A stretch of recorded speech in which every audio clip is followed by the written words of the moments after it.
The conflict in the Middle East has been in the news. Iran versus Israel, and with events in the Middle East have been building up to this moment. And some felt that it was kind of expected that we will get to this point where Israel is firing missiles at Iran and Iran is responding by firing ballistic missiles at Israel. But how did we get here? To understand what is happening in the Middle East and in the conflict between Israel and Iran, we need to go back in time. Iran is an oil-rich country,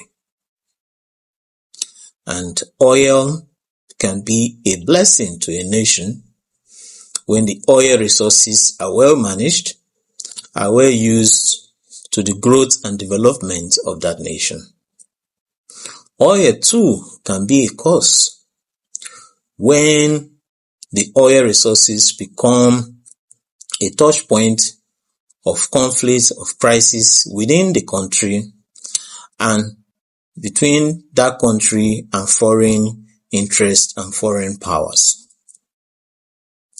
Oil was discovered in Iran in 1908.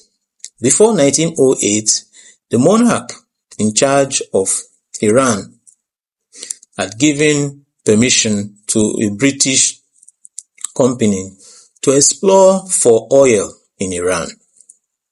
After several attempts, in 1908, oil was found in commercial quantities in Iran. Iran became the first country in the Middle East to have oil discovered within its soil in commercial quantities.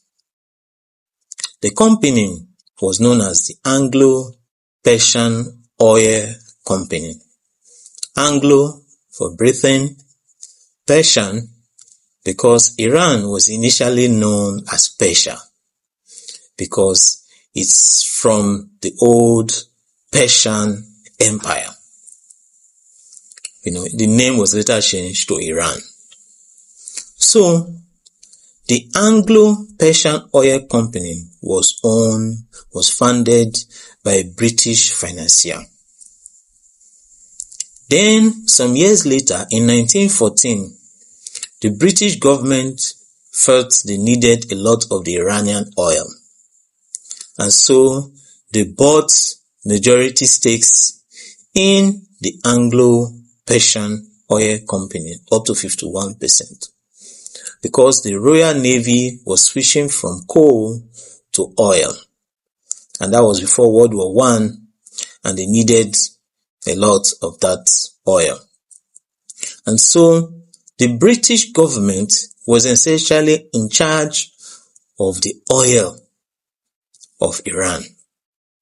The deal that was made by the Iranian monarch, Iranian authorities, and the company was crafted in such a way that it favored the British more. A lot of the profit went to Britain.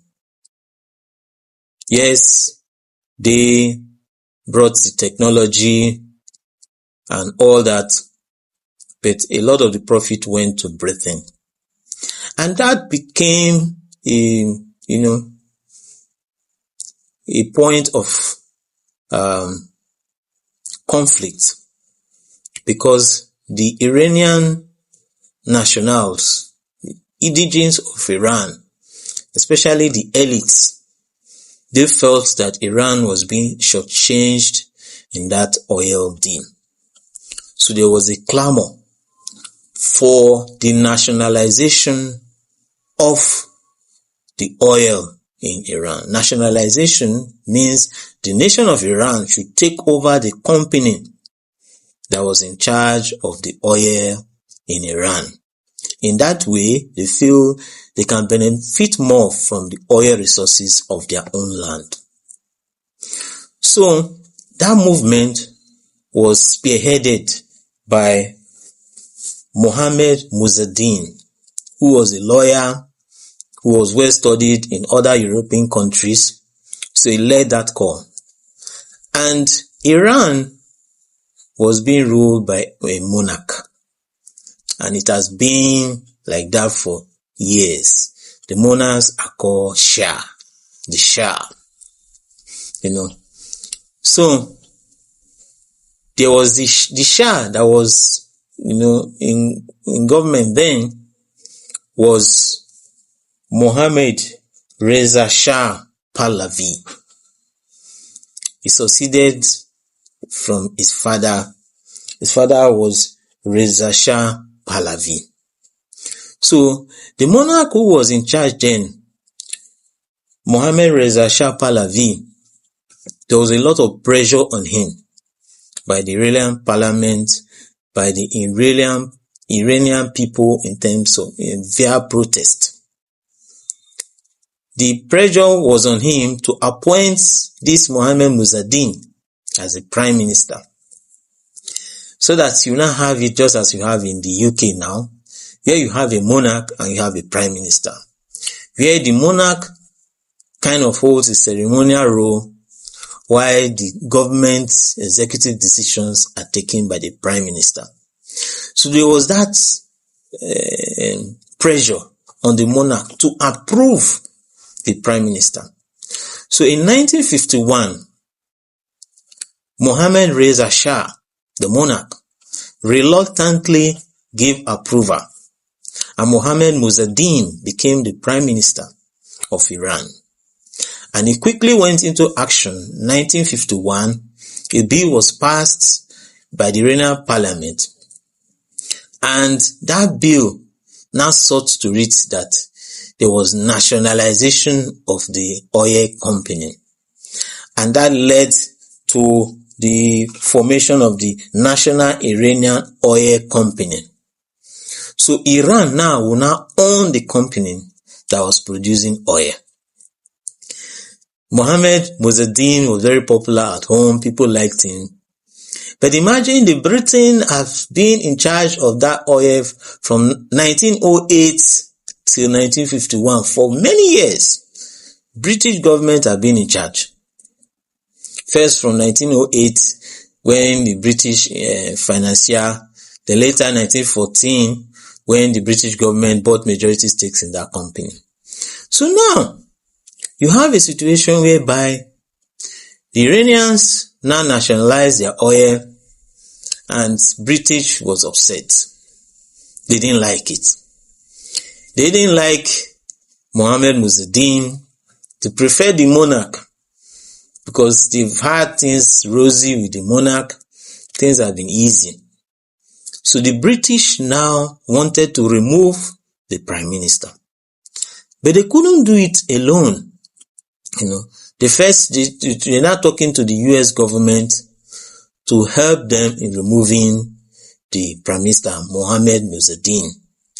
Initially, the US government didn't want to do that until a new US government came into place, and they now felt that they should follow what the British were saying. And so, the MI6, the intelligence arm of the British military, and the CIA, the counterpart in the US, now plotted a coup called Operation Ajax. Operation Ajax mission was to remove the Prime Minister Mohammad Mossadegh and bring back the monarch. Because of the strides made by Mohammad Mossadegh, the monarch, Mohammad Reza Shah, had lost a lot of power, a lot of influence, so he had left Iran and he went to Italy on exile. But in 1953, the Operation Ajax took place. CIA, MI6, they used some Iranian nationals that were not happy with Mohammad Mossadegh, used a lot of local individuals and all that, and they orchestrated the removal of Mohammad Mossadegh and now brought back the Shah, Mohammad Reza Shah, to be in charge of Iran. Mohammad Mossadegh, the prime minister, was arrested. He was held in under house detention, house arrest until he died. So that was the first point. That overthrow of what was felt to be a democratic elected government of Iran by the US, CIA and the British MI6 was the first touch point. At one point, that 1953 coup was one thing that the Iranians hold up to today. They blamed the Americans for that coup, and they said that if not for that coup, Iranians would have done better under Mohammad Mossadegh than under the Shah. And so, the 1953 coup was successful, and the Shah came back, and then since the British and the Americans were the ones who planned everything, they brought back the Shah, and the Shah now reversed the whole thing. The nationalization, the National Iranian Oil Company was still in charge in name.